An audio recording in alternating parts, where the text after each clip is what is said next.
Évangile selon Marc, chapitre 1. Commencement de l'évangile de Jésus-Christ, Fils de Dieu. Selon ce qui est écrit dans Isaïe le prophète, « Voici, j'envoie devant toi mon messager, qui préparera ton chemin. C'est la voix de celui qui crie dans le désert, « Préparez le chemin du Seigneur, aplanissez ses sentiers. » Jean parut, baptisant dans le désert et prêchant le baptême de repentance pour la rémission des péchés.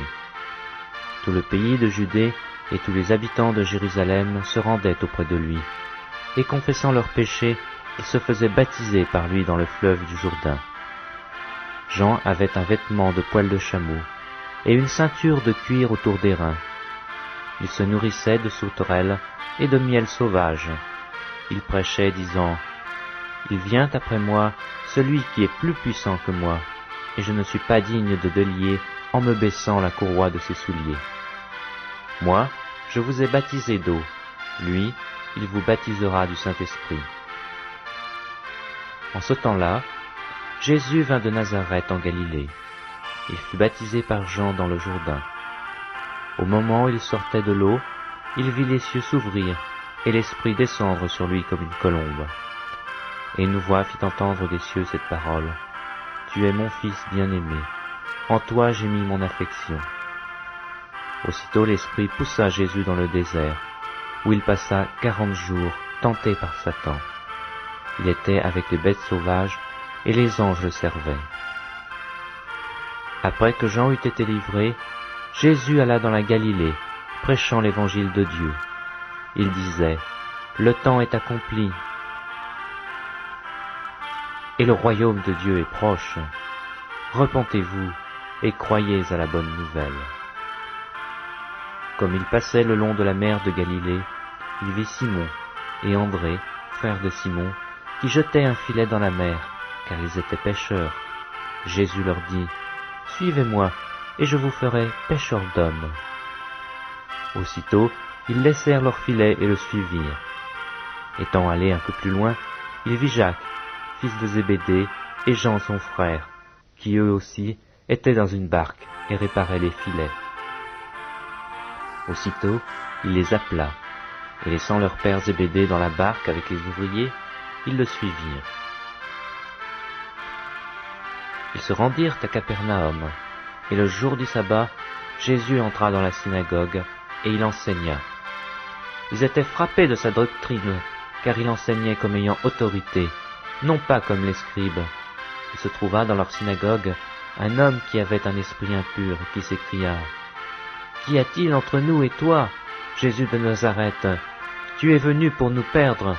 Je sais qui tu es, le Saint de Dieu. » Jésus le menaça, disant, « Tais-toi, et sors de cet homme. » Et l'esprit impur sortit de cet homme en l'agitant avec violence et en poussant un grand cri. Tous furent saisis de stupéfaction, de sorte qu'ils se demandaient les uns aux autres, « Qu'est-ce que ceci? Une nouvelle doctrine? Il commande avec autorité, même aux esprits impurs, et ils lui obéissent. » Et sa renommée se répandit aussitôt dans tous les lieux environnants de la Galilée.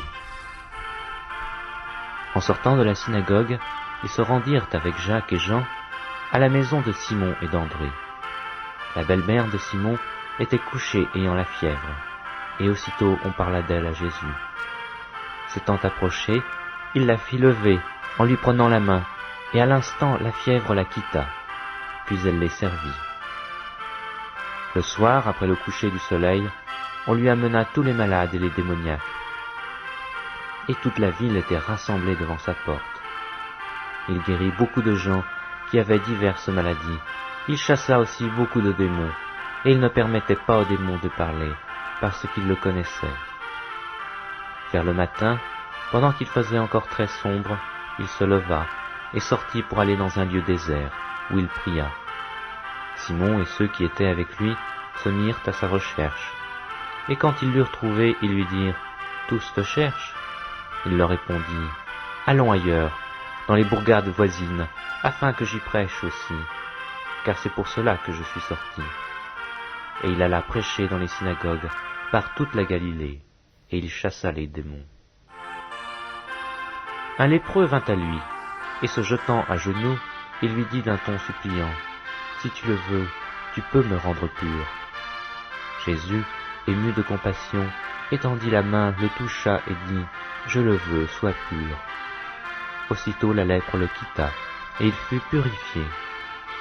Jésus le renvoya sur le champ, avec de sévères recommandations, et lui dit, « Garde-toi de rien dire à personne, mais va te montrer au sacrificateur, et offre pour ta purification ce que Moïse a prescrit, afin que cela leur serve de témoignage. » Mais cet homme, s'en étant allé, se mit à publier hautement la chose et à la divulguer, de sorte que Jésus ne pouvait plus entrer publiquement dans une ville. Il se tenait dehors, dans des lieux déserts, et l'on venait à lui de toutes parts.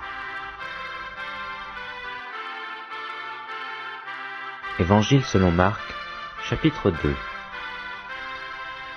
Quelques jours après, Jésus revint à Capernaum. On apprit qu'il était à la maison. Et il s'assembla un si grand nombre de personnes que l'espace devant la porte ne pouvait plus le contenir. Il leur annonçait la parole. Des gens vinrent à lui, amenant un paralytique porté par 4 hommes. Comme ils ne pouvaient l'aborder à cause de la foule, ils découvrirent le toit de la maison où il était, et ils descendirent par cette ouverture le lit sur lequel le paralytique était couché. Jésus, voyant leur foi, dit au paralytique, « Mon enfant, tes péchés te sont pardonnés. » Il y avait là quelques scribes qui étaient assis, et qui se disaient au-dedans d'eux, « Comment cet homme parle-t-il ainsi? Il blasphème. Qui peut pardonner les péchés, si ce n'est Dieu seul ?» Jésus, ayant aussitôt connu par son esprit ce qu'ils pensaient au-dedans d'eux, leur dit, « Pourquoi avez-vous de telles pensées dans vos cœurs? Lequel est le plus aisé, de dire au paralytique, « Tes péchés te sont pardonnés » ou de dire, « Lève-toi, prends ton lit et marche » ? Or, afin que vous sachiez que le Fils de l'homme a sur la terre le pouvoir de pardonner les péchés, je te l'ordonne, dit-il au paralytique, « Lève-toi, prends ton lit et va dans ta maison. » Et à l'instant, il se leva, prit son lit et sortit en présence de tout le monde, de sorte qu'ils étaient tous dans l'étonnement, et glorifiaient Dieu, disant, « Nous n'avons jamais rien vu de pareil. » Jésus sortit de nouveau du côté de la mer. Toute la foule venait à lui, et il les enseignait. En passant, il vit Lévi, fils d'Alphée, assis au bureau des péages. Il lui dit, « Suis-moi. » Lévi se leva et le suivit. Comme Jésus était à table dans la maison de Lévi, beaucoup de publicains et de gens de mauvaise vie se mirent aussi à table avec lui et avec ses disciples, car ils étaient nombreux et l'avaient suivi. Les scribes et les pharisiens, le voyant manger avec les publicains et les gens de mauvaise vie, dirent à ses disciples, « Pourquoi mange-t-il et boit-il avec les publicains et les gens de mauvaise vie ?» Ce que Jésus ayant entendu, il leur dit, « Ce ne sont pas ceux qui se portent bien qui ont besoin de médecins, mais les malades. Je ne suis pas venu appeler les justes, mais les pécheurs. » Les disciples de Jean et les pharisiens jeûnaient. Ils vinrent dire à Jésus, « Pourquoi les disciples de Jean et ceux des pharisiens jeûnent-ils, tandis que tes disciples ne jeûnent point ?» Jésus leur répondit, « Les amis de l'époux peuvent-ils jeûner pendant que l'époux est avec eux? Aussi longtemps qu'ils ont avec eux l'époux, ils ne peuvent jeûner. Les jours viendront où l'époux leur sera enlevé, et alors ils jeûneront en ce jour-là. Personne ne coud une pièce de drap neuf à un vieil habit, autrement la pièce de drap neuf emporterait une partie du vieux, et la déchirure serait pire. Et personne ne met du vin nouveau dans de vieilles outres, autrement le vin fait rompre les outres, et le vin et les outres sont perdus. Mais il faut mettre le vin nouveau dans les outres neuves. » Il arriva, un jour de sabbat, que Jésus traversa des champs de blé. Ses disciples, chemin faisant, se mirent à arracher des épis. Les pharisiens lui dirent, « Voici, pourquoi font-ils ce qui n'est pas permis pendant le sabbat ?» Jésus leur répondit, « N'avez-vous jamais lu ce que fit David lorsqu'il fut dans la nécessité et qu'il eut faim, lui et ceux qui étaient avec lui ? comment il entra dans la maison de Dieu du temps du souverain sacrificateur Abiatar, et mangea les pains de proposition, qu'il n'est permis qu'aux sacrificateurs de manger, et en donna même à ceux qui étaient avec lui. Puis il leur dit, le sabbat a été fait pour l'homme, et non l'homme pour le sabbat, de sorte que le Fils de l'homme est maître même du sabbat.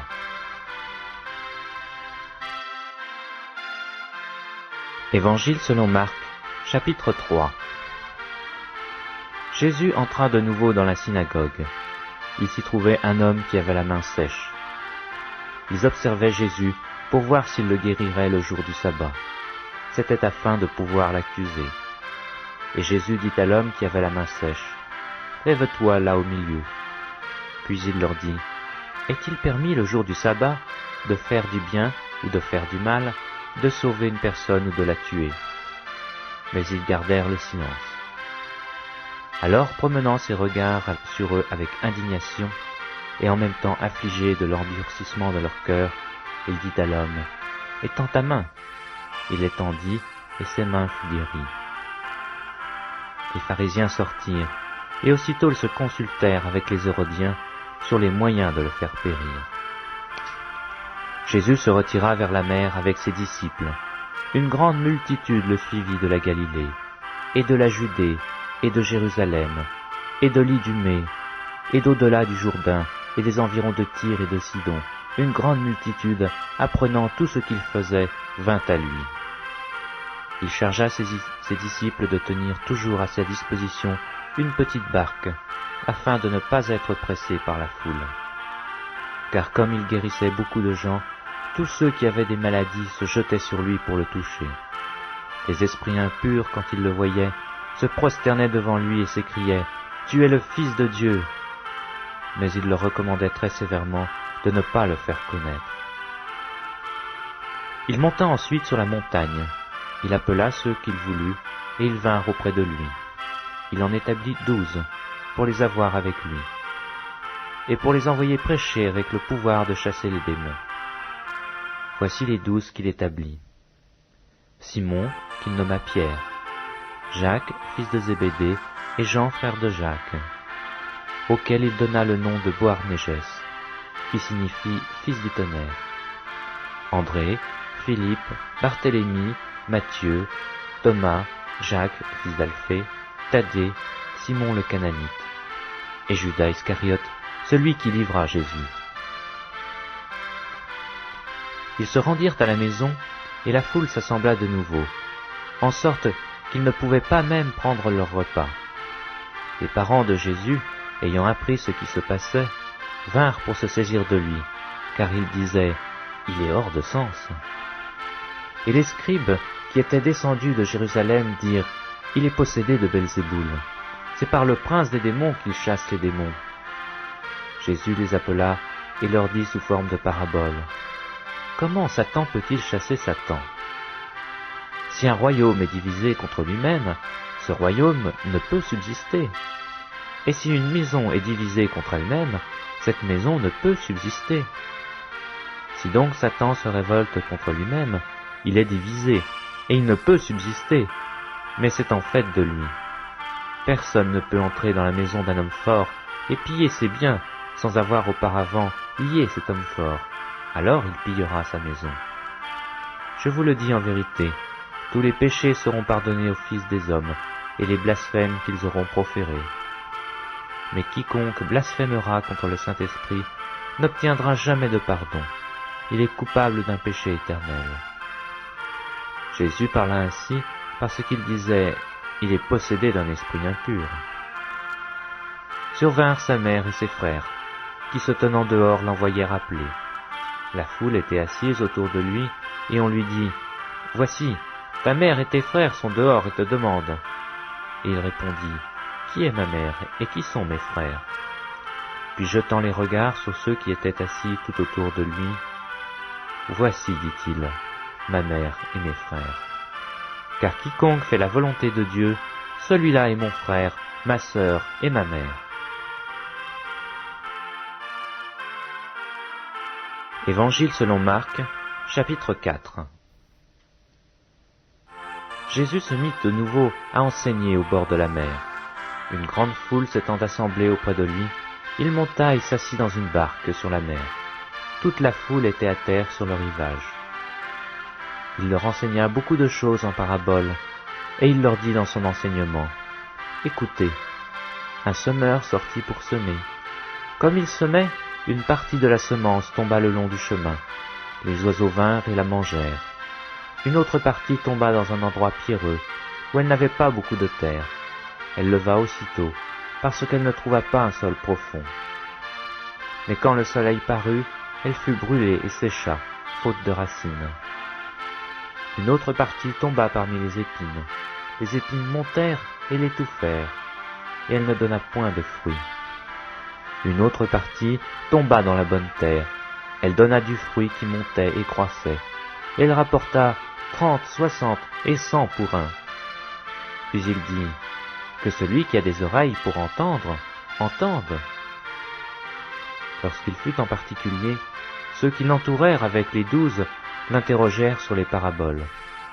Il leur dit, c'est à vous qu'a été donné le mystère du royaume de Dieu. Mais pour ceux qui sont dehors, tout se passe en paraboles, afin qu'en voyant, ils voient et n'aperçoivent point, et qu'en entendant, ils entendent et ne comprennent point, de peur qu'ils ne se convertissent et que les péchés ne leur soient pardonnés. Il leur dit encore, vous ne comprenez pas cette parabole? Comment donc comprendrez-vous toutes les paraboles? Le semeur sème la parole. Les uns sont le long du chemin, où la parole est semée. Quand ils l'ont entendue, aussitôt Satan vient et enlève la parole qui a été semée en eux. Les autres, pareillement, reçoivent la semence dans les endroits pierreux. Quand ils entendent la parole, ils la reçoivent d'abord avec joie. Mais ils n'ont pas de racines en eux-mêmes. Ils manquent de persistance, et dès que survient une tribulation ou une persécution à cause de la parole, ils y trouvent une occasion de chute. D'autres reçoivent la semence parmi les épines. Ce sont ceux qui entendent la parole, mais en qui les soucis du siècle, la séduction des richesses et l'invasion des autres convoitises étouffent la parole et la rendent infructueuse. D'autres reçoivent la semence en la bonne terre. Ce sont ceux qui entendent la parole, la reçoivent et portent du fruit, 30, 60 et 100 pour un. Il leur dit encore, apporte-t-on la lampe pour la mettre sous le boisseau ou sous le lit? N'est-ce pas pour la mettre sur le chandelier? Car il n'est rien de caché qui ne doive être découvert, rien de secret qui ne doive être mis au jour. Si quelqu'un a des oreilles pour entendre, qu'il entende. Il leur dit encore, prenez garde à ce que vous entendez. On vous mesurera avec la mesure dont vous vous serez servi, et on y ajoutera pour vous. Car on donnera à celui qui a, mais à celui qui n'a pas, on ôtera même ce qu'il a. Il dit encore, il en est du royaume de Dieu, comme quand un homme jette de la semence en terre. Qu'il dorme ou qu'il veille, nuit et jour, la semence germe et croît sans qu'il sache comment. La terre produit d'elle-même, d'abord l'herbe, puis l'épi, puis le grain tout formé dans l'épi. Et dès que le fruit est mûr, on y met la faucille, car la moisson est là. Il dit encore, à quoi comparerons-nous le royaume de Dieu? Ou par quelle parabole le représenterons-nous? Il est semblable à un grain de sénévé, qui lorsqu'on le sème en terre, est la plus petite de toutes les semences qui sont sur la terre. Mais lorsqu'il a été semé, il monte, devient plus grand que tous les légumes, et pousse de grandes branches, en sorte que les oiseaux du ciel peuvent habiter sous son ombre. C'est par beaucoup de paraboles de ce genre qu'il leur annonçait la parole, selon qu'ils étaient capables de l'entendre. Il ne leur parlait point sans paraboles, mais en particulier, il expliquait tout à ses disciples.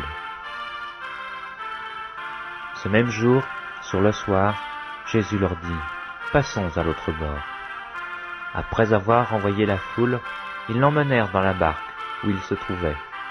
Il y avait aussi d'autres barques avec lui. Il se leva un grand tourbillon, et les flots se jetaient dans la barque, au point qu'elle se remplissait déjà. Et lui, il dormait à la poupe, sur le coussin. Ils le réveillèrent et lui dirent, « Maître, ne t'inquiètes-tu pas de ce que nous périssons ?»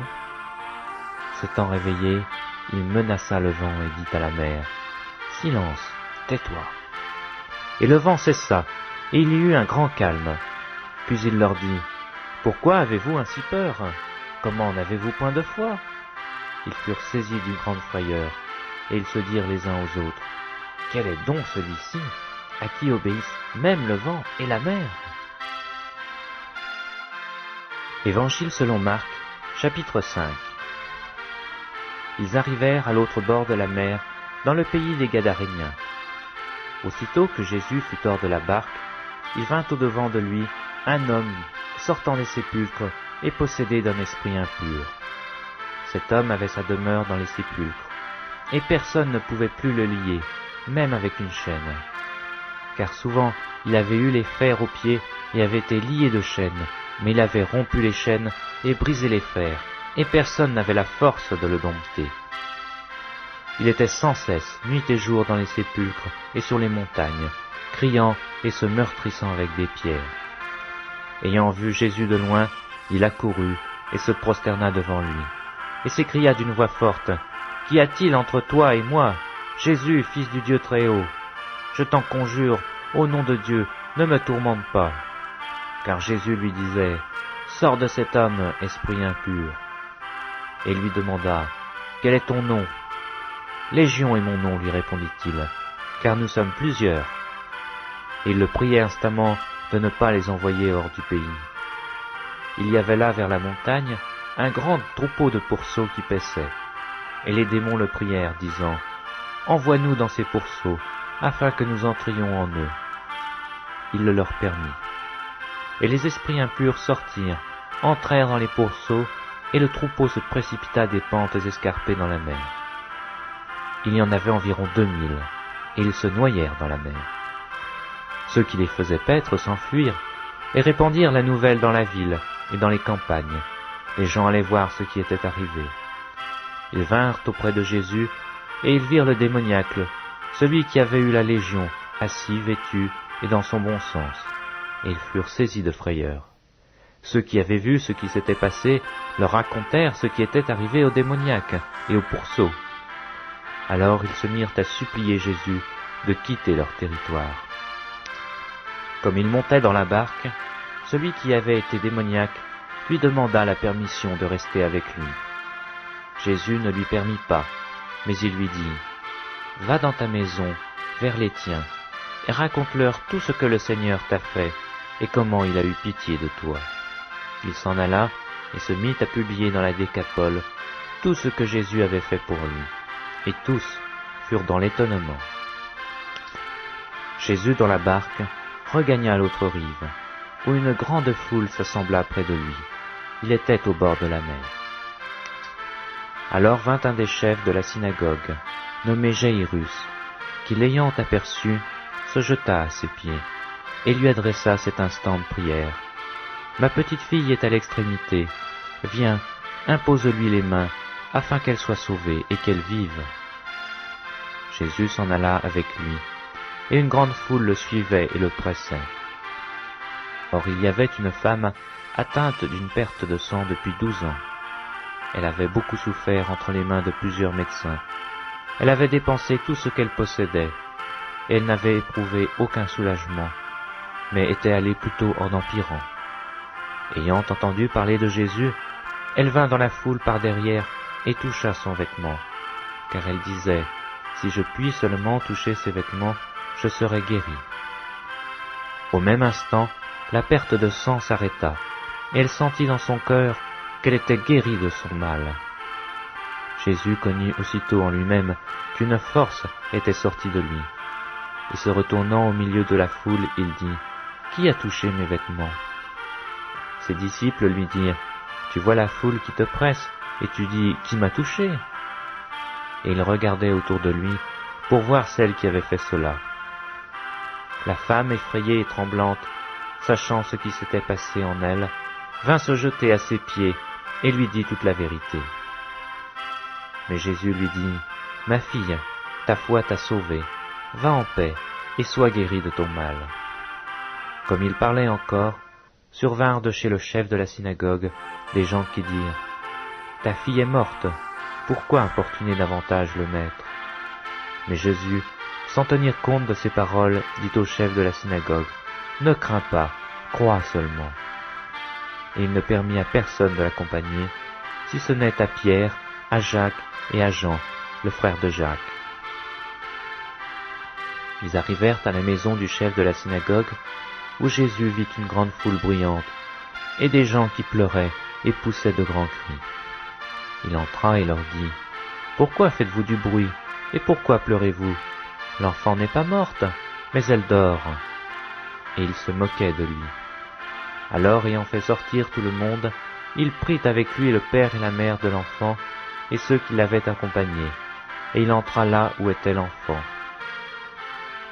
Il la saisit par la main et lui dit « Talitha koumi », ce qui signifie « Jeune fille, lève-toi, je te le dis ».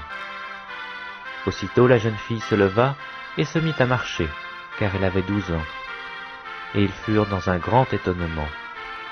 Jésus leur adressa de fortes recommandations, pour que personne ne sût la chose.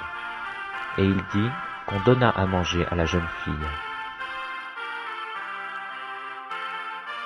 Évangile selon Marc, chapitre 6. Jésus partit de là et se rendit dans sa patrie. Ses disciples le suivirent. Quand le sabbat fut venu, il se mit à enseigner dans la synagogue. Beaucoup de gens qui l'entendirent étaient étonnés et disaient « D'où lui viennent ces choses? Quelle est cette sagesse qui lui a été donnée? Et comment de tels miracles se font-ils par ses mains? N'est-ce pas le charpentier, le fils de Marie, le frère de Jacques, de José, de Jude et de Simon? Et ses sœurs ne sont-elles pas ici parmi nous? » Et il était pour eux une occasion de chute. Mais Jésus leur dit, « Un prophète n'est méprisé que dans sa patrie, parmi ses parents et dans sa maison. » Il ne put faire là aucun miracle, si ce n'est qu'il imposa les mains à quelques malades et les guérit. Et il s'étonnait de leur incrédulité. Jésus parcourait les villages d'alentour en enseignant. Alors il appela les 12, et il commença à les envoyer 2 à 2, en leur donnant pouvoir sur les esprits impurs. Il leur prescrivit de ne rien prendre pour le voyage, si ce n'est un bâton, de n'avoir ni pain, ni sac, ni monnaie dans la ceinture, de chausser des sandales et de ne pas revêtir de tunique. Puis il leur dit, « Dans quelque maison que vous entriez, restez-y jusqu'à ce que vous partiez de ce lieu. Et s'il y a quelque part des gens qui ne vous reçoivent, ni ne vous écoutent, retirez-vous de là et secouez la poussière de vos pieds, afin que cela leur serve de témoignage. » Ils partirent et ils prêchèrent la repentance. Ils chassaient beaucoup de démons, et ils oignaient d'huile beaucoup de malades et les guérissaient.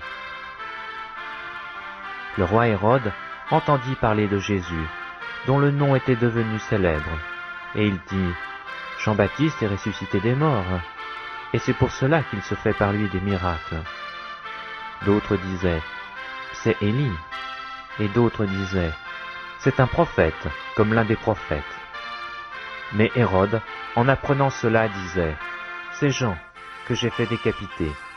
C'est lui qui est ressuscité. » Car Hérode lui-même avait fait arrêter Jean, il l'avait fait lier en prison à cause d'Hérodias, femme de Philippe, son frère, parce qu'il l'avait épousée et que Jean lui disait « Il ne t'est pas permis d'avoir la femme de ton frère. » Hérodias était irritée contre Jean et voulait le faire mourir. Mais elle ne le pouvait, car Hérode craignait Jean, le connaissant pour un homme juste et saint. Il le protégeait, et après l'avoir entendu, il était souvent perplexe, et l'écoutait avec plaisir. Cependant un jour propice arriva, lorsqu'Hérode à l'anniversaire de sa naissance donna un festin assez grand, aux chefs militaires et aux principaux de la Galilée. La fille d'Hérodias entra dans la salle. Elle dansa et plut à Hérode et à ses convives. Le roi dit à la jeune fille, « Demande-moi ce que tu voudras, et je te le donnerai. » Il ajouta avec serment, « Ce que tu me demanderas, je te le donnerai, fût-ce la moitié de mon royaume. » Étant sortie, elle dit à sa mère, « Que demanderai-je » Et sa mère répondit, « la tête de Jean-Baptiste. Elle s'empressa de rentrer aussitôt vers le roi et lui fit cette demande. « Je veux que tu me donnes à l'instant sur un plat la tête de Jean-Baptiste. » Le roi fut attristé, mais à cause de ses serments et des convives, il ne voulut pas lui faire un refus. Il envoya sur le champ un garde avec ordre d'apporter la tête de Jean-Baptiste. Le garde alla décapiter Jean dans la prison et apporta la tête sur un plat. Il la donna à la jeune fille, et la jeune fille la donna à sa mère. Les disciples de Jean, ayant appris cela, vinrent prendre son corps et le mirent dans un sépulcre. Les apôtres, s'étant rassemblés auprès de Jésus, lui racontèrent tout ce qu'ils avaient fait et tout ce qu'ils avaient enseigné. Jésus leur dit, « Venez à l'écart dans un lieu désert, et reposez-vous un peu. » Car il y avait beaucoup d'allants et de venants, et ils n'avaient même pas le temps de manger. Ils partirent donc dans une barque pour aller à l'écart dans un lieu désert. Beaucoup de gens les virent s'en aller et les reconnurent, et de toutes les villes on accourut à pied, et on les devança au lieu où ils se rendaient. Comme il sortit de la barque, Jésus vit une grande foule, et fut ému de compassion pour eux, parce qu'ils étaient comme des brebis qui n'ont point de berger. Et il se mit à leur enseigner beaucoup de choses. Comme l'heure était déjà avancée, ses disciples s'approchèrent et lui dirent, « Ce lieu est désert, et l'heure est déjà avancée. Renvoie-les, afin qu'ils aillent dans les campagnes et dans les villes des environs, pour s'acheter de quoi manger. » Jésus leur répondit, « Donnez-leur vous-même à manger. » Mais ils lui dirent, « Irons-nous acheter des pains pour 200 deniers, et leur donnerions-nous à manger ?» Il leur dit, « Combien avez-vous de pain? Allez voir. » Ils s'en assurèrent et répondirent, « 5, et 2 poissons. » Alors il leur commanda de les faire tous asseoir par groupes sur l'herbe verte. Et ils s'assirent par rangées de 100 et de 50. Il prit les 5 pains et les 2 poissons, et levant les yeux vers le ciel, il rendit grâce. Puis il rompit les pains et les donna aux disciples, afin qu'ils les distribuassent à la foule. Il partagea aussi les 2 poissons entre tous. Tous mangèrent et furent rassasiés, et l'on emporta 12 paniers pleins de morceaux de pain et de ce qui restait des poissons. Ceux qui avaient mangé les pains étaient 5000 hommes. Aussitôt après, il obligea ses disciples à monter dans la barque, et à passer avant lui de l'autre côté, vers Bethsaïda, pendant que lui-même renverrait la foule. Quand il l'eut renvoyé, il s'en alla sur la montagne pour prier. Le soir étant venu, la barque était au milieu de la mer, et Jésus était seul à terre. Il vit qu'ils avaient beaucoup de peine à ramer, car le vent leur était contraire. À la 4e veille de la nuit environ, il alla vers eux, marchant sur la mer, et il voulait les dépasser. Quand ils le virent marcher sur la mer, ils crurent que c'était un fantôme, et ils poussèrent des cris, car ils le voyaient tous, et ils étaient troublés. Aussitôt Jésus leur parla et leur dit, « Rassurez-vous, c'est moi, n'ayez pas peur. » Puis il monta vers eux dans la barque, et le vent cessa. Ils furent en eux-mêmes tous stupéfaits et remplis d'étonnement, car ils n'avaient pas compris le miracle des pains, parce que leur cœur était endurci. Après avoir traversé la mer, ils vinrent dans le pays de Génézareth, et ils abordèrent. Quand ils furent sortis de la barque, les gens, ayant aussitôt reconnu Jésus, parcoururent tous les environs, et l'on se mit à apporter les malades sur des lits, partout où on l'apprenait qu'il était. En quelque lieu qu'il arriva, dans les villages, dans les villes ou dans les campagnes, on mettait les malades sur les places publiques, et on le priait de leur permettre seulement de toucher le bord de son vêtement, et tous ceux qui le touchaient étaient guéris. Évangile selon Marc, chapitre 7. Les pharisiens et quelques scribes, venus de Jérusalem, s'assemblèrent auprès de Jésus. Ils virent quelques-uns de ses disciples prendre leur repas avec des mains impures, c'est-à-dire non lavées. Or les pharisiens et tous les juifs ne mangent pas sans être lavés soigneusement les mains, conformément à la tradition des anciens. Et quand ils reviennent de la place publique, ils ne mangent qu'après s'être purifiés. Ils ont encore beaucoup d'autres observances traditionnelles, comme le lavage des coupes, des cruches et des vases d'airain. Et les pharisiens et les scribes lui demandèrent, Pourquoi tes disciples ne suivent-ils pas la tradition des anciens, mais prennent-ils leur repas avec des mains impures? » Jésus leur répondit, « Hypocrites, Isaïe a bien prophétisé sur vous, ainsi qu'il est écrit, « Ce peuple m'honore des lèvres, mais son cœur est éloigné de moi. C'est en vain qu'il m'honore, en donnant des préceptes qui sont des commandements d'hommes. » Vous abandonnez le commandement de Dieu, et vous observez la tradition des hommes. Il leur dit encore, « Vous anéantissez fort bien le commandement de Dieu, pour garder votre tradition. Car Moïse a dit, « Honore ton père et ta mère, et celui qui maudira son père ou sa mère sera puni de mort. » Mais vous, vous dites, « Si un homme dit à son père ou à sa mère, « Ce dont j'aurais pu t'assister est corban, c'est-à-dire une offrande à Dieu, » vous ne le laissez plus rien faire pour son père ou pour sa mère, annulant ainsi la parole de Dieu par votre tradition que vous avez établie. Et vous faites beaucoup d'autres choses semblables. Ensuite, ayant de nouveau appelé la foule à lui, il lui dit, « Écoutez-moi tous, et comprenez. Il n'est hors de l'homme rien qui entre en lui puisse le souiller, mais ce qui sort de l'homme, c'est ce qui le souille. Si quelqu'un a des oreilles pour entendre, qu'il entende. » Lorsqu'il fut entré dans la maison, loin de la foule, ses disciples l'interrogèrent sur cette parabole. Il leur dit, « Vous aussi, êtes-vous donc sans intelligence? Ne comprenez-vous pas que rien de ce qui de dehors entre dans l'homme ne peut le souiller?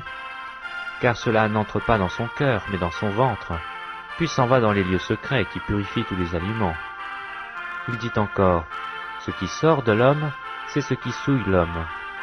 Car c'est du dedans, c'est du cœur des hommes que sortent les mauvaises pensées, les adultères, les impudicités, les meurtres, les vols, les cupidités, les méchancetés, la fraude, le dérèglement, le regard envieux, la calomnie, l'orgueil, la folie.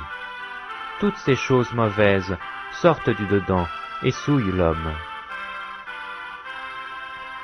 Jésus étant parti de là, s'en alla dans le territoire de Tyr et de Sidon. Il entra dans une maison, désirant que personne ne le sût, mais il ne put rester caché. Car une femme, dont la fille était possédée d'un esprit impur, entendit parler de lui, et vint se jeter à ses pieds. Cette femme était grecque, syrophénicienne d'origine. Elle le pria de chasser le démon hors de sa fille.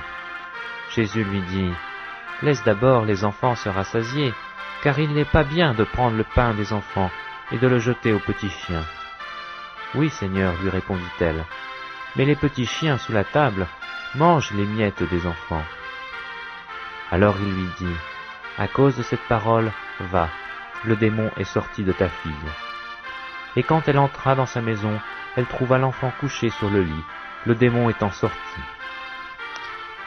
Jésus quitta le territoire de Tyr et revint par Sidon vers le pays de la Galilée, en traversant le pays de la Décapole. On lui amena un sourd, qui avait de la difficulté à parler, et on le pria de lui imposer les mains. Il le prit à part, loin de la foule, lui mit les doigts dans les oreilles, et lui toucha la langue avec sa propre salive. Puis leva les yeux au ciel, il soupira et dit, « Ephphatha », c'est-à-dire, « Ouvre-toi ». Aussitôt ses oreilles s'ouvrirent, sa langue se délia, et il parla très bien.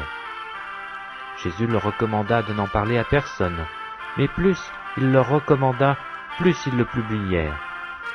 Ils étaient dans le plus grand étonnement et disaient, « Il a fait tout à merveille, même il fait entendre les sourds et parler les muets. »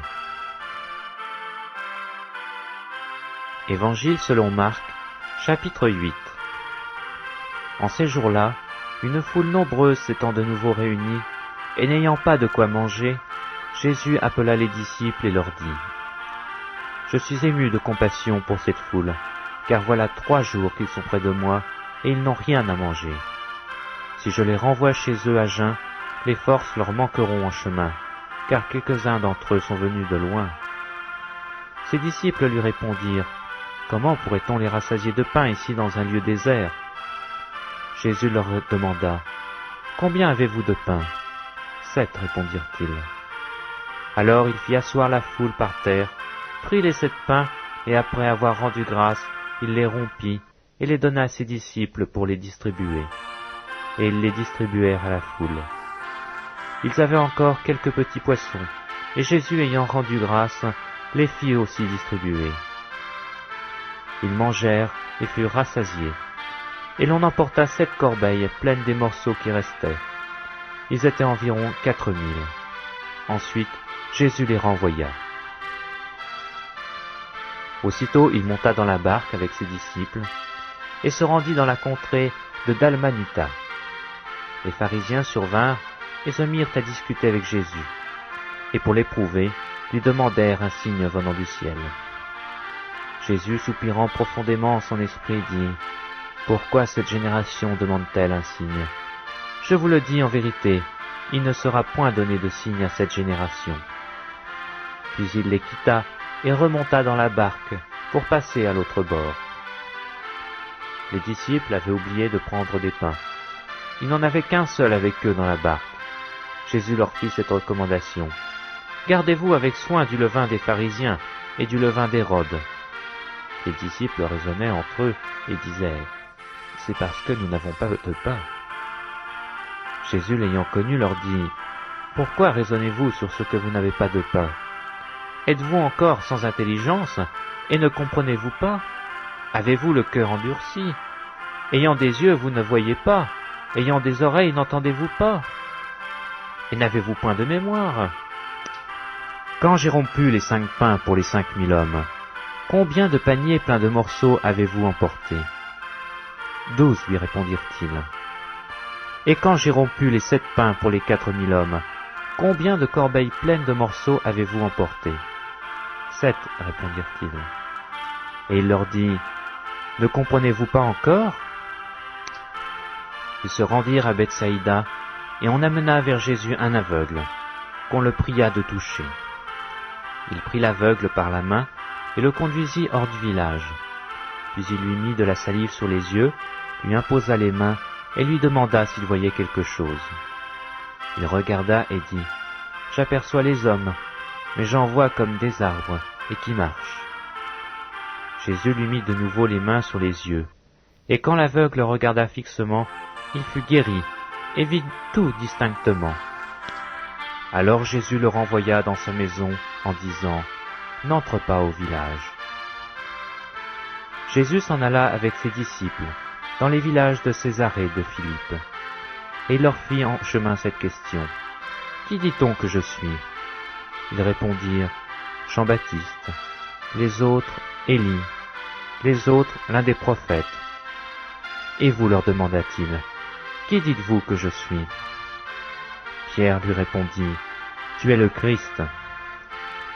Jésus leur recommanda sévèrement de ne dire cela de lui à personne. Alors il commença à leur apprendre qu'il fallait que le Fils de l'homme souffrit beaucoup, qu'il fût rejeté par les anciens, par les principaux sacrificateurs et par les scribes, qu'il fût mis à mort et qu'il ressuscita 3 jours après. Il leur disait ces choses ouvertement, et Pierre, l'ayant pris à part, se mit à le reprendre. Mais Jésus, se retournant et regardant ses disciples, réprimanda Pierre et dit : « Arrière de moi, Satan, car tu ne conçois pas les choses de Dieu, tu n'as que des pensées humaines. » Puis, ayant appelé la foule avec ses disciples, il leur dit : « Si quelqu'un veut venir après moi, qu'il renonce à lui-même, qu'il se charge de sa croix et qu'il me suive. Car celui qui voudra sauver sa vie la perdra, mais celui qui perdra sa vie à cause de moi et de la bonne nouvelle la sauvera. Et que sert-il à un homme de gagner tout le monde s'il perd son âme ? Que donnerait un homme en échange de son âme ? Car quiconque aura honte de moi et de mes paroles au milieu de cette génération adultère et pécheresse, le Fils de l'homme aura aussi honte de lui, quand il viendra dans la gloire de son Père avec les saints anges. » Évangile selon Marc, chapitre 9. Il leur dit encore : « Je vous le dis en vérité, quelques-uns de ceux qui sont ici ne mourront point, qu'ils n'aient vu le royaume de Dieu venir avec puissance. » 6 jours après, Jésus prit avec lui Pierre, Jacques et Jean, et il les conduisit seuls à l'écart sur une haute montagne. Il fut transfiguré devant eux. Ses vêtements devinrent resplendissants, et d'une telle blancheur qu'il n'est pas de foulon sur la terre qui puisse blanchir ainsi. Élie et Moïse leur apparurent, s'entretenant avec Jésus. Pierre, prenant la parole, dit à Jésus, « Rabbi, il est bon que nous soyons ici. Dressons 3 tentes, une pour toi, une pour Moïse et une pour Élie. » Car ils ne savaient que dire, l'effroi les ayant saisis. Une nuée vint les couvrir, et de la nuée sortit une voix. « Celui-ci est mon fils bien-aimé, écoutez-le. » Aussitôt les disciples regardèrent tout autour, et ils ne virent que Jésus seul avec eux. Comme ils descendaient de la montagne, Jésus leur recommanda de ne dire à personne ce qu'ils avaient vu, jusqu'à ce que le Fils de l'homme fût ressuscité des morts. Ils retinrent cette parole, se demandant entre eux ce que c'est de ressusciter entre les morts. Les disciples lui firent cette question. « Pourquoi les scribes disent-ils qu'il faut qu'Élie vienne premièrement ?» Il leur répondit, « Élie viendra premièrement, et rétablira toutes choses. Et pourquoi est-il écrit du Fils de l'homme qu'il doit souffrir beaucoup et être méprisé? Mais je vous dis qu'Élie est venu, et qu'ils l'ont traité comme ils l'ont voulu, selon qu'il est écrit de lui. » Lorsqu'ils furent arrivés près des disciples, ils virent autour d'eux une grande foule, et des scribes qui discutaient avec eux. Dès que la foule vit Jésus, elle fut surprise, et on accourut pour le saluer. Il leur demanda, « Sur quoi discutez-vous avec eux ?» Et un homme de la foule lui répondit, « Maître, j'ai amené auprès de toi mon fils, qui est possédé d'un esprit muet. En quelque lieu qu'il le saisisse, il le jette par terre, l'enfant écume, grince des dents et devient tout raide. J'ai prié tes disciples de chasser l'esprit, et ils n'ont pas pu. » Race incrédule, leur dit Jésus, « Jusqu'à quand serai-je avec vous? Jusqu'à quand vous supporterai-je? Amenez-le-moi. » On le lui amena. Et aussitôt que l'enfant vit Jésus, l'esprit l'agita avec violence, il tomba par terre et se roulait en écumant. Jésus demanda au Père, « Combien y a-t-il de temps que cela lui arrive ?» Depuis son enfance, répondit-il. Et souvent l'esprit l'a jeté dans le feu et dans l'eau pour le faire périr. Mais si tu peux quelque chose, viens à notre secours, aie compassion de nous. Jésus lui dit, « Si je peux, tout est possible à celui qui croit. » Aussitôt le père de l'enfant s'écria, « Je crois, viens au secours de mon incrédulité. » Jésus, voyant accourir la foule, menaça l'esprit impur et lui dit, « Esprit muet et sourd, je te l'ordonne, sors de cet enfant et n'y rentre plus. » Et il sortit, en poussant des cris et en l'agitant avec une grande violence. L'enfant devint comme mort, de sorte que plusieurs disaient qu'il était mort. Mais Jésus, l'ayant pris par la main, le fit lever, et il se tint debout. Quand Jésus fut entré dans la maison, ses disciples lui demandèrent en particulier, « Pourquoi n'avons-nous pu chasser cet esprit ?» Il leur dit, « Cette espèce-là ne peut sortir que par la prière. » Ils partirent de là, et ils traversèrent la Galilée. Jésus ne voulait pas qu'on le sût, car il enseignait ses disciples et il leur dit, « Le Fils de l'homme sera livré entre les mains des hommes, et ils le feront mourir, et 3 jours après qu'il aura été mis à mort, il ressuscitera. » Mais les disciples ne comprenaient pas cette parole, et ils craignaient de l'interroger. Ils arrivèrent à Capernaum. Lorsqu'il fut dans la maison, Jésus leur demanda, « De quoi discutiez-vous en chemin ?» Mais ils gardèrent le silence, car en chemin ils avaient discuté entre eux pour savoir qui était le plus grand. Alors il s'assit, appela les 12 et leur dit, « Si quelqu'un veut être le premier, il sera le dernier de tous, et le serviteur de tous. » Et il prit un petit enfant, le plaça au milieu d'eux, et l'ayant pris dans ses bras, il leur dit, « Quiconque reçoit en mon nom un de ces petits enfants, me reçoit moi-même. Et quiconque me reçoit non pas moi, mais celui qui m'a envoyé. » Jean lui dit, « Maître, nous avons vu un homme qui chasse des démons en ton nom, et nous l'avons empêché parce qu'il ne nous suit pas. » « Ne l'empêchez pas, répondit Jésus, car il n'est personne qui, faisant un miracle en mon nom, puisse aussitôt après parler mal de moi. Qui n'est pas contre nous est pour nous. Et quiconque vous donnera à boire un verre d'eau en mon nom, parce que vous appartenez à Christ, je vous le dis en vérité, il ne perdra point sa récompense. Mais si quelqu'un scandalisait un de ces petits qui croient, il vaudrait mieux pour lui qu'on lui mît au cou une grosse meule de moulin et qu'on le jetât dans la mer. Si ta main est pour toi une occasion de chute, coupe-la. Mieux vaut pour toi entrer manchot dans la vie que d'avoir les deux mains et d'aller dans la géhenne, dans le feu qui ne s'éteint point. Si ton pied est pour toi une occasion de chute, coupe-le. Mieux vaut pour toi entrer boiteux dans la vie que d'avoir les deux pieds et d'être jeté dans la géhenne, dans le feu qui ne s'éteint point. Et si ton œil est pour toi une occasion de chute, arrache-le. Mieux vaut pour toi entrer dans le royaume de Dieu, n'ayant qu'un œil, que d'avoir deux yeux et d'être jeté dans la géhenne, où leur ver ne meurt point et où le feu ne s'éteint point. Car tout homme sera salé de feu. Le sel est une bonne chose, mais si le sel devient sans saveur, avec quoi l'assaisonnerez-vous? Ayez du sel en vous-même, et soyez en paix les uns avec les autres. Évangile selon Marc, chapitre 10. Jésus étant parti de là, se rendit dans le territoire de la Judée, au-delà du Jourdain. La foule s'assembla de nouveau près de lui, et selon sa coutume, il se mit encore à l'enseigner. Les pharisiens l'abordèrent, et pour l'éprouver, ils lui demandèrent s'il est permis à un homme de répudier sa femme. Il leur répondit, « Que vous a prescrit Moïse ?»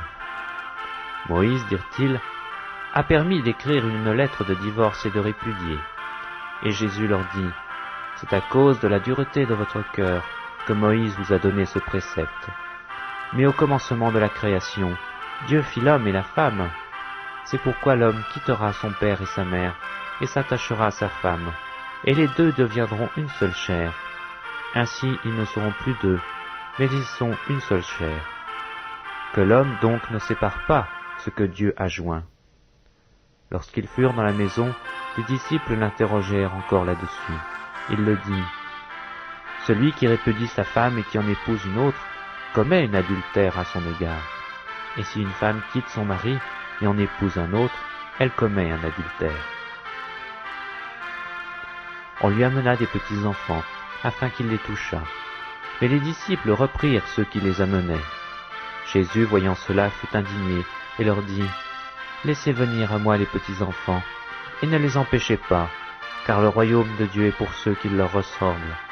Je vous le dis en vérité, quiconque ne recevra pas le royaume de Dieu comme un petit enfant n'y entrera point. » Puis il les prit dans ses bras et les bénit en leur imposant les mains. Comme Jésus se mettait en chemin, un homme accourut, et se jetant à genoux devant lui, « Bon maître, lui demanda-t-il, que dois-je faire pour hériter la vie éternelle ?» Jésus lui dit, « Pourquoi m'appelles-tu le bon? Il n'y a de bon que Dieu seul. Tu connais les commandements. Tu ne commettras point d'adultère, tu ne tueras point, tu ne déroberas point, tu ne diras point de faux témoignages, tu ne feras tort à personne, honore ton père et ta mère. » Il lui répondit, « Maître, j'ai observé toutes ces choses dès ma jeunesse. » Jésus, l'ayant regardé, l'aima et lui dit, « Il te manque une chose. Va, vends tout ce que tu as, donne-le aux pauvres, et tu auras un trésor dans le ciel. Puis viens et suis-moi. » Mais affligé de cette parole, cet homme s'en alla tout triste, car il avait de grands biens. Jésus, regardant autour de lui, dit à ses disciples, « Qu'il sera difficile à ceux qui ont des richesses d'entrer dans le royaume de Dieu. » Les disciples furent étonnés de ce que Jésus parlait ainsi. Et reprenant, il leur dit, « Mes enfants, qu'il est difficile à ceux qui se confinent dans leur richesse d'entrer dans le royaume de Dieu. Il est plus facile à un chameau de passer par le trou d'une aiguille qu'à un riche d'entrer dans le royaume de Dieu. » Les disciples furent encore plus étonnés. Ils se dirent les uns les autres, « Et qui peut être sauvé ?» Jésus le regarda et dit, « Cela est impossible aux hommes, mais non à Dieu, car tout est possible à Dieu. » Pierre se mit à lui dire, « Voici, nous avons tout quitté et nous t'avons suivi. » Jésus répondit, « Je vous le dis en vérité, il n'est personne qui, ayant quitté à cause de moi et à cause de la bonne nouvelle, sa maison ou ses frères, ou ses sœurs, ou sa mère ou son père, ou ses enfants ou ses terres, ne reçoive au centuple, présentement dans ce siècle-ci, des maisons, des frères, des sœurs, des mères, des enfants et des terres, avec des persécutions, et dans le siècle à venir, la vie éternelle. Plusieurs des premiers seront les derniers, et plusieurs des derniers seront les premiers. » Ils étaient en chemin pour monter à Jérusalem, et Jésus allait au-devant d'eux. Les disciples étaient troublés, et le suivaient avec crainte.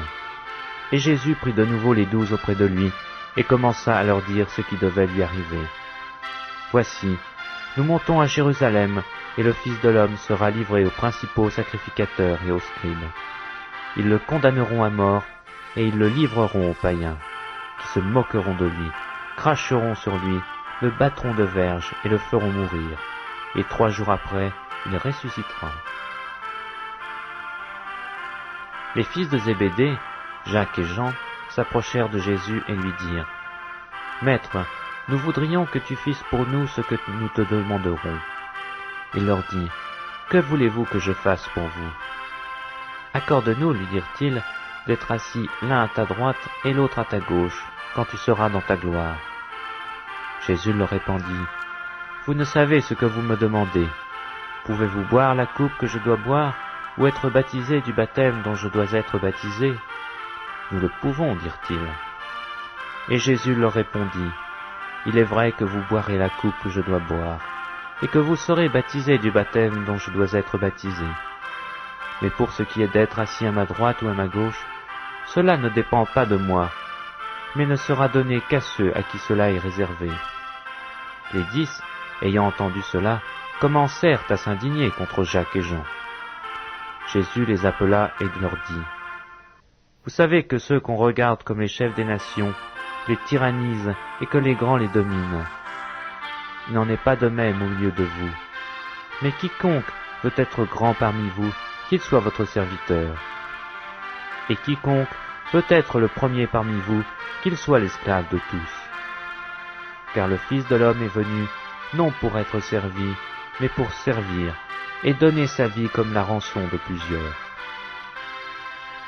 Ils arrivèrent à Jéricho, et lorsque Jésus en sortit, avec ses disciples et une assez grande foule, le fils de Timée, Bartimée, mendiant aveugle, était assis au bord du chemin.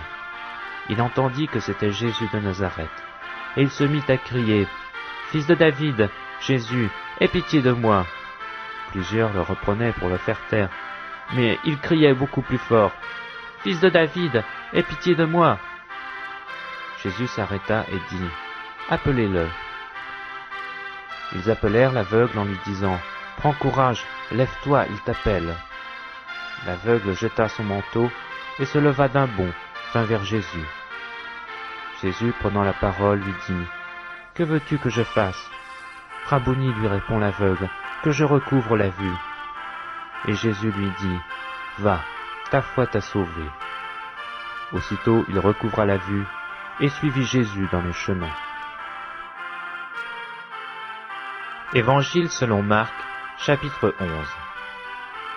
Lorsqu'ils approchèrent de Jérusalem et qu'ils furent près de Bethphagée de Béthanie, vers la montagne des Oliviers, Jésus envoya 2 de ses disciples en leur disant, « Allez au village qui est devant vous. Dès que vous y serez entrés, vous trouverez un ânon attaché, sur lequel aucun homme ne s'est encore assis. Détachez-le et amenez-le. Si quelqu'un vous dit, « Pourquoi faites-vous cela ?» répondez, « Le Seigneur en a besoin. » Et à l'instant, il le laissera venir. Les disciples étant allés, trouvèrent l'ânon attaché dehors, près d'une porte, au contour du chemin, et ils le détachèrent. Quelques-uns de ceux qui étaient là leur dirent, « Que faites-vous ? Pourquoi détachez-vous cet ânon ?» Ils répondirent comme Jésus l'avait dit, et on les laissa aller. Ils amenèrent à Jésus l'ânon sur lequel ils jetèrent leurs vêtements, et Jésus s'assit dessus. Beaucoup de gens étendirent leurs vêtements sur le chemin, et d'autres des branches qu'ils coupèrent dans des champs. Ceux qui précédaient et ceux qui suivaient Jésus criaient « Hosanna, béni soit celui qui vient au nom du Seigneur. Béni soit le règne qui vient, le règne de David, notre Père. Hosanna dans les lieux très hauts. » Jésus entra à Jérusalem dans le temple. Quand il eut tout considéré, comme il était déjà tard, il s'en alla à Béthanie avec les 12. Le lendemain, après qu'ils furent sortis de Béthanie, Jésus eut faim. Apercevant de loin un figuier qui avait des feuilles, il alla voir s'il y trouverait quelque chose. Et s'en étant approché, il ne trouva que des feuilles, car ce n'était pas la saison des vignes. Prenant alors la parole, il lui dit « Que jamais personne ne mange de ton fruit. » Et ses disciples l'entendirent.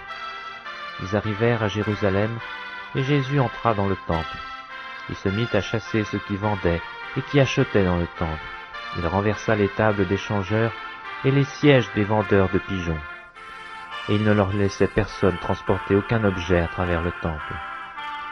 Il enseignait et disait, « N'est-il pas écrit, ma maison sera appelée une maison de prière pour toutes les nations, mais vous en avez fait une caverne de voleurs. » Les principaux sacrificateurs et scribes, l'ayant entendu, cherchèrent les moyens de le faire périr, car ils le craignaient, parce que toute la foule était frappée de sa doctrine. Quand le soir fut venu, Jésus sortit de la ville. Le matin, en passant, les disciples virent le figuier séché jusqu'aux racines. Pierre, se rappelant ce qui s'était passé, dit à Jésus, « Rabbi, regarde, le figuier que tu as maudit a séché. » Jésus prit la parole et leur dit, « Ayez foi en Dieu. Je vous le dis en vérité, si quelqu'un dit à cette montagne, « Ôte-toi de là et jette-toi dans la mer », et s'il ne doute point en son cœur, mais croit que ce qu'il dit arrive, il le verra s'accomplir. C'est pourquoi je vous dis, tout ce que vous demanderez en priant, croyez que vous l'avez reçu, et vous le verrez s'accomplir.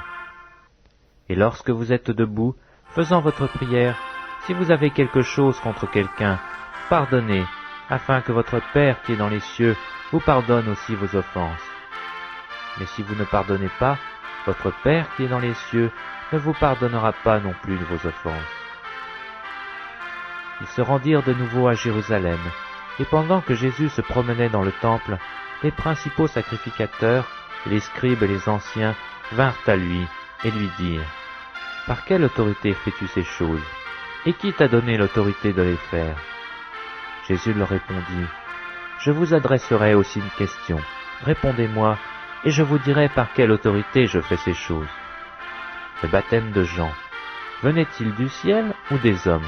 Répondez-moi. » Mais ils raisonnèrent ainsi entre eux. Si nous répondons du ciel, il dira, « Pourquoi donc n'avez-vous pas cru en lui ?»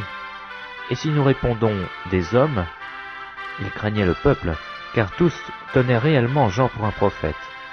Alors ils répondirent à Jésus, « Nous ne savons. » Et Jésus leur dit, « Moi non plus, je ne vous dirai pas par quelle autorité je fais ces choses. » Évangile selon Marc, chapitre 12. Jésus se mit ensuite à leur parler en parabole. Un homme planta une vigne, il l'entoura d'une haie, creusa un pressoir et bâtit une tour. Puis il la ferma des vignerons et quitta le pays. Au temps de la récolte, il envoya un serviteur vers les vignerons, pour recevoir d'eux une part du produit de la vigne. S'étant saisis de lui, ils le battirent et le renvoyèrent à vide. Il envoya de nouveau vers eux un autre serviteur. Ils le frappèrent à la tête et l'outragèrent. Il en envoya un troisième, qu'ils tuèrent, puis plusieurs autres, qu'ils battirent ou tuèrent. Il avait encore un fils bien-aimé. Il l'envoya vers eux le dernier en disant, « Ils auront du respect pour mon fils. » Mais ces vignerons dirent entre eux, « Voici l'héritier, venez, tuons-le et l'héritage sera à nous. » Et ils se saisirent de lui, le tuèrent et le jetèrent hors de la vigne.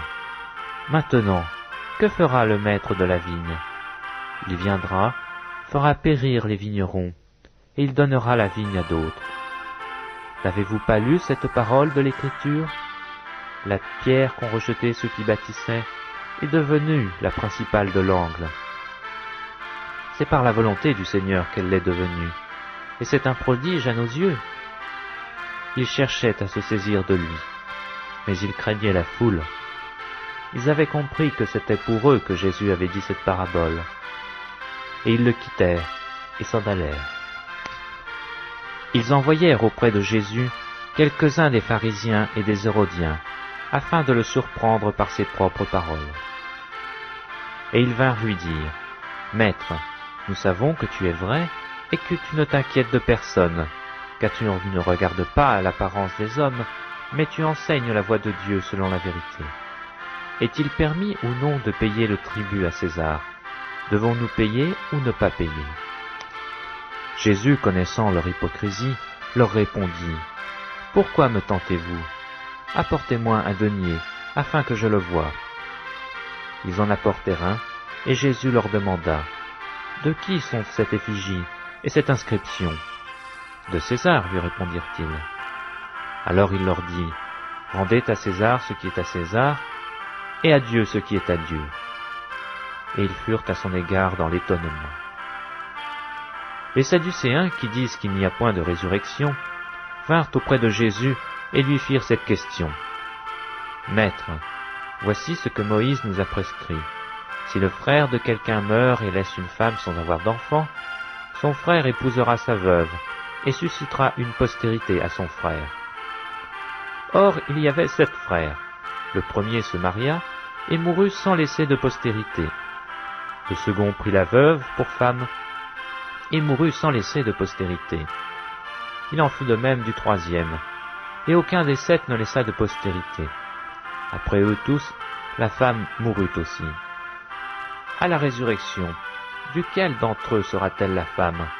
Car les 7 l'ont eue pour femme. » Jésus leur répondit, « N'êtes-vous pas dans l'erreur, parce que vous ne comprenez ni les Écritures, ni la puissance de Dieu?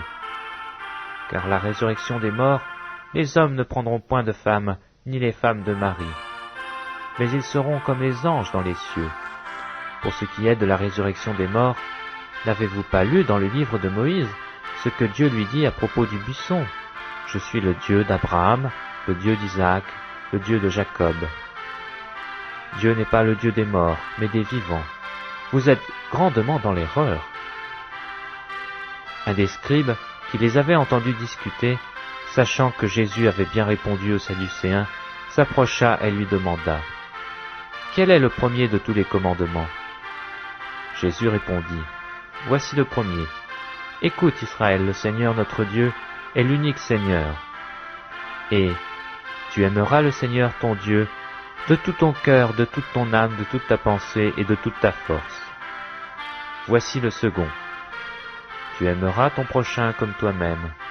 Il n'y a pas d'autre commandement plus grand que cela. » Le scribe lui dit, « Bien, maître, tu as dit avec vérité que Dieu est unique, et qu'il n'y en a point d'autre que de lui. Et que l'aimer de tout son cœur, de toute sa pensée, de toute son âme, et de toute sa force, et aimer son prochain comme soi-même, c'est plus grand que tous les holocaustes et tous les sacrifices. » Jésus, voyant qu'il avait répondu avec intelligence, lui dit, « Tu n'es pas loin du royaume de Dieu. » Et personne n'osa plus lui proposer des questions. Jésus, continuant à enseigner dans le temple, dit, « Comment les scribes disent-ils que le Christ est fils de David? David lui-même, animé par l'Esprit Saint, a dit, « Le Seigneur a dit à mon Seigneur, assieds-toi à ma droite, jusqu'à ce que je fasse de tes ennemis ton marchepied. » David lui-même l'appelle Seigneur. Comment donc est-il son fils? Et une grande foule l'écoutait avec plaisir.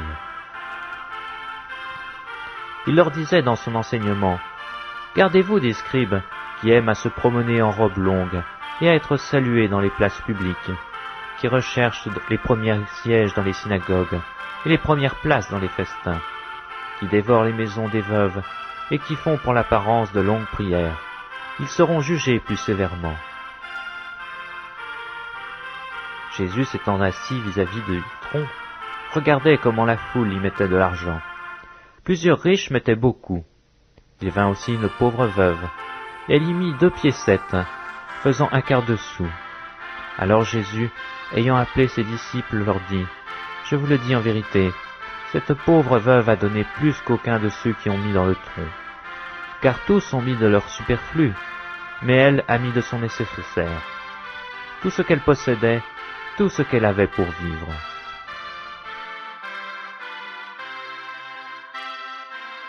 Évangile selon Marc, chapitre 13. Lorsque Jésus sortit du temple, un de ses disciples lui dit, « Maître, regarde quelle pierre et quelle construction !» Jésus lui répondit, « Vois-tu ces grandes constructions ? Il n'en restera pas pierre sur pierre qui ne soit renversée. » Il s'assit sur la montagne des Oliviers, en face du temple. Et Pierre, Jacques, Jean et André lui firent en particulier cette question. « Dis-nous quand cela arrivera-t-il, et à quel signe connaîtra-t-on que toutes ces choses vont s'accomplir ?» Jésus se mit alors à leur dire, « Prenez garde que personne ne vous séduise, car plusieurs viendront sous mon nom disant, « C'est moi », et ils séduiront beaucoup de gens. Quand vous entendrez parler de guerre et de bruit de guerre, ne soyez pas troublés, car il faut que ces choses arrivent. Mais ce ne sera pas encore la fin. Une nation s'élèvera contre une nation, et un royaume comme un royaume. Il y aura des tremblements de terre en divers lieux, et il y aura des famines. Ce ne sera que le commencement des douleurs. Prenez garde à vous-même, on vous livrera aux tribunaux, et vous serez battus de verges dans les synagogues.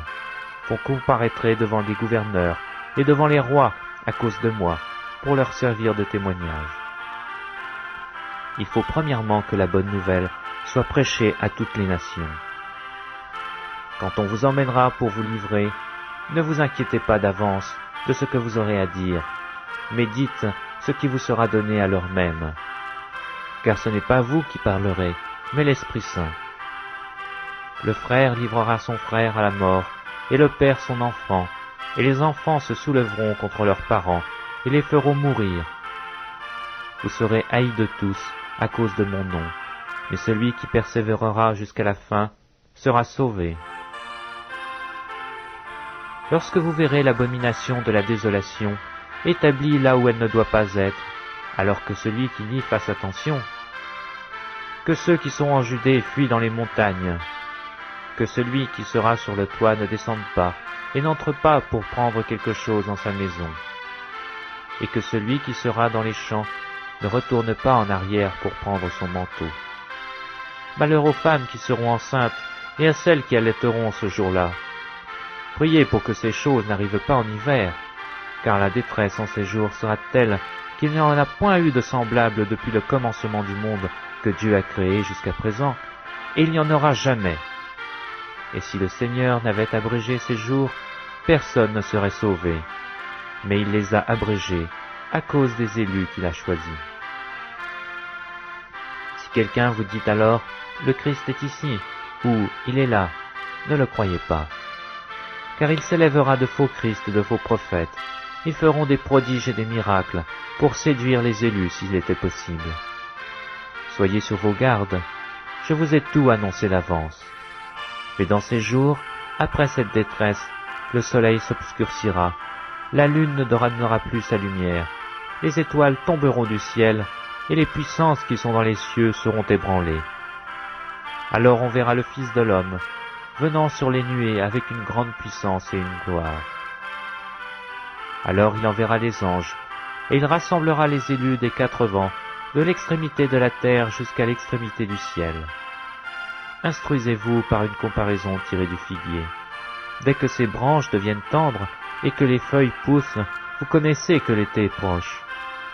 De même, quand vous verrez que ces choses sont arrivées, sachez que le Fils de l'homme est proche, à la porte. Je vous le dis en vérité, cette génération ne passera point que tout cela n'arrive. Le ciel et la terre passeront, mais mes paroles ne passeront pas. Pour ce qui est du jour ou de l'heure, personne ne le sait, ni les anges dans le ciel, ni le Fils, mais le Père seul. Prenez garde, veillez et priez, car vous ne savez pas quand ce temps viendra.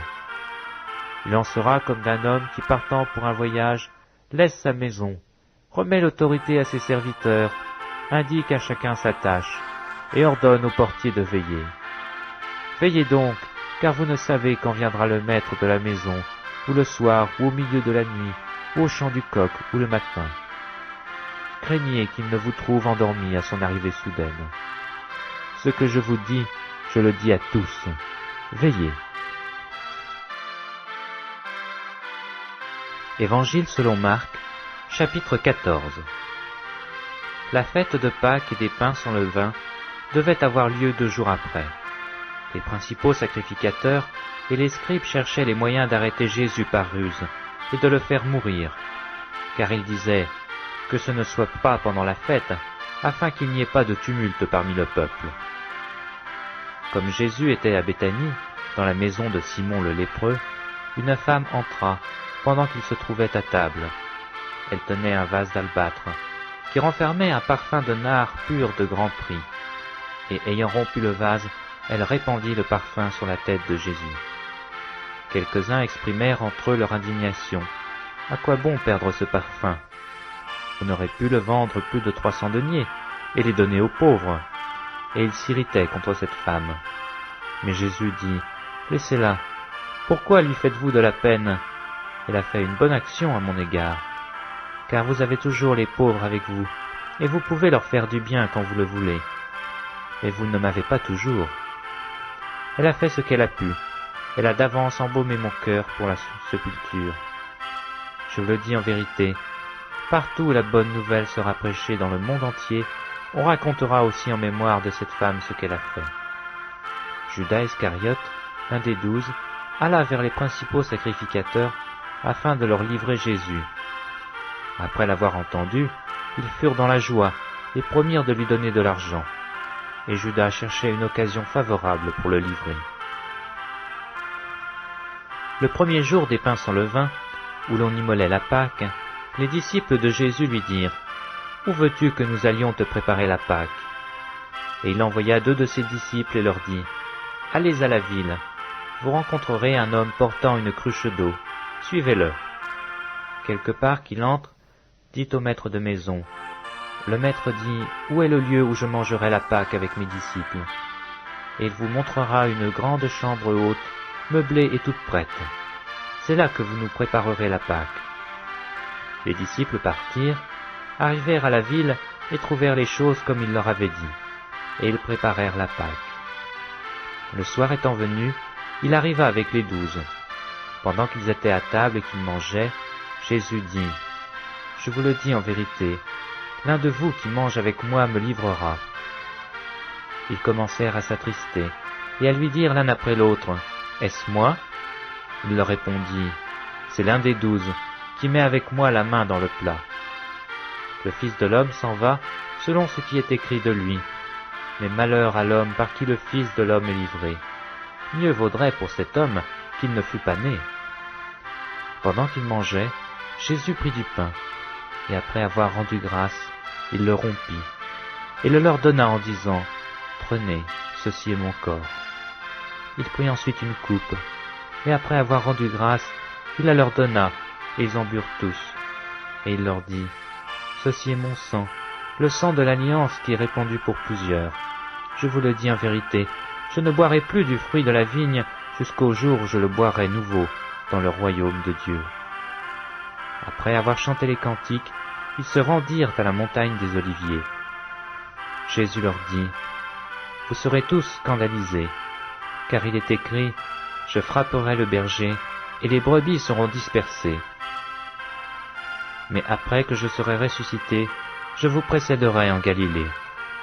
Pierre lui dit, « Quand tous seraient scandalisés, je ne serai pas scandalisé. » Et Jésus lui dit, « Je te le dis en vérité, toi, aujourd'hui, cette nuit même, avant que le coq chante 2 fois, tu me renieras 3 fois. » Mais Pierre reprit plus fortement, « Quand il me faudrait mourir avec toi, je ne te renierai pas. » Et tous dirent la même chose. Ils allèrent ensuite dans un lieu appelé Gethsémané. Et Jésus dit à ses disciples, « Asseyez-vous ici pendant que je prierai. » Il prit avec lui Pierre, Jacques et Jean, et il commença à éprouver de la frayeur et des angoisses.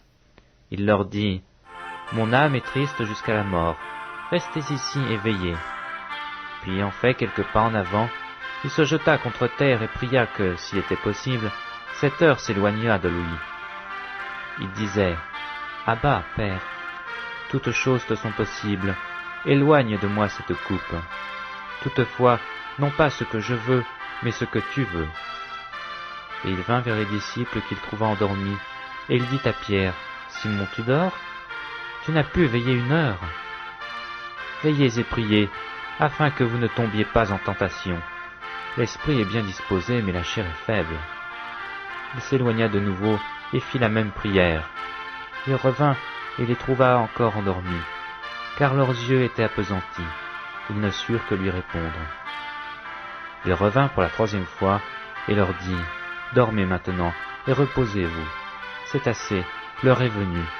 Voici, le Fils de l'homme est livré aux mains des pécheurs. Levez-vous, allons. Voici celui qui me livre s'approche. »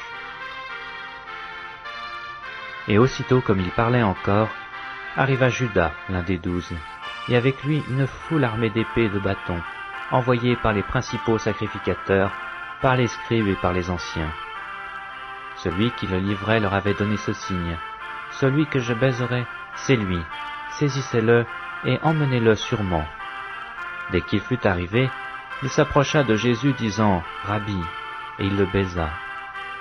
Alors ces gens mirent la main sur Jésus et le saisirent. Un de ceux qui étaient là, tirant l'épée, frappa le serviteur du souverain sacrificateur et lui emporta l'oreille. Jésus, prenant la parole, leur dit, « Vous êtes venus comme après un brigand, avec des épées et des bâtons, pour vous emparer de moi. J'étais tous les jours parmi vous, enseignant dans le temple, et vous ne m'avez pas saisi, et c'est afin que les Écritures soient accomplies. » Alors tous l'abandonnèrent et prirent la fuite. Un jeune homme le suivait, n'ayant sur le corps qu'un drap, on se saisit de lui, mais il lâcha son vêtement et se sauva tout nu. Ils emmenèrent Jésus chez le souverain sacrificateur, où s'assemblèrent tous les principaux sacrificateurs, les anciens et les scribes. Pierre le suivit de loin, jusque dans l'intérieur de la cour du souverain sacrificateur. Il s'assit avec les serviteurs, et il se chauffait près du feu. Les principaux sacrificateurs et tout le Sanhédrin cherchaient un témoignage contre Jésus pour le faire mourir, et ils n'en trouvaient point, car plusieurs rendaient de faux témoignages contre lui, mais les témoignages ne s'accordaient pas. Quelques-uns se levèrent et portèrent un faux témoignage contre lui, disant, « Nous l'avons entendu dire, je détruirai ce temple fait de main d'homme, et en 3 jours j'en bâtirai un autre, qui ne sera pas fait de main d'homme. » Même sur ce point-là, leur témoignage ne s'accordait pas. Alors le souverain sacrificateur, se levant au milieu de l'assemblée, interrogea Jésus, et dit, « Ne réponds-tu rien? Qu'est-ce que ces gens déposent contre toi ?» Jésus garda le silence, et ne répondit rien. Le souverain sacrificateur l'interrogea de nouveau et lui dit, « Es-tu le Christ, le Fils du Dieu béni ?» Jésus répondit, « Je le suis. Et vous verrez le Fils de l'homme, assis à la droite de la puissance de Dieu, et venant sur les nuées du ciel. » Alors le souverain sacrificateur déchira ses vêtements et dit, « Qu'avons-nous encore besoin de témoins? Vous avez entendu le blasphème? Que vous en semble ?» Tous le condamnèrent comme méritant la mort. Et quelques-uns se mirent à cracher sur lui, à lui voiler le visage et à le frapper à coups de poing, en disant, « Devine !» Et les serviteurs le reçurent en lui donnant des soufflets. Pendant que Pierre était en bas dans la cour, il vint une des servantes du souverain sacrificateur. Voyant Pierre qui se chauffait, elle le regarda et lui dit, « Toi aussi tu étais avec Jésus de Nazareth. » Il le nia, disant, « Je ne sais pas, je ne comprends pas ce que tu veux dire. » Puis il sortit pour aller dans le vestibule, et le coq chanta. La servante, l'ayant vu, se mit de nouveau à dire à ceux qui étaient présents, « Celui-ci est de ces gens-là. » Et il le nia de nouveau.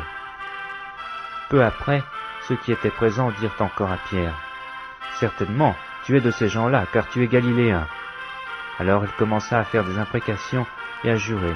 « Je ne connais pas cet homme dont vous parlez. » Aussitôt, pour la seconde fois, le coq chanta. Et Pierre se souvint de la parole que Jésus lui avait dite. « Avant que le coq chante 2 fois, tu me renieras 3 fois. » Et en y réfléchissant, il pleurait. Évangile selon Marc, chapitre 15. Dès le matin, les principaux sacrificateurs tinrent conseil avec les anciens et les scribes, et tout le Sanhédrin. Après avoir lié Jésus, ils l'emmenèrent et le livrèrent à Pilate. Pilate l'interrogea. « Es-tu le roi des Juifs ?» Jésus lui répondit, « Tu le dis. » Les principaux sacrificateurs portaient contre lui plusieurs accusations. Pilate interrogea de nouveau. « Ne réponds-tu rien ?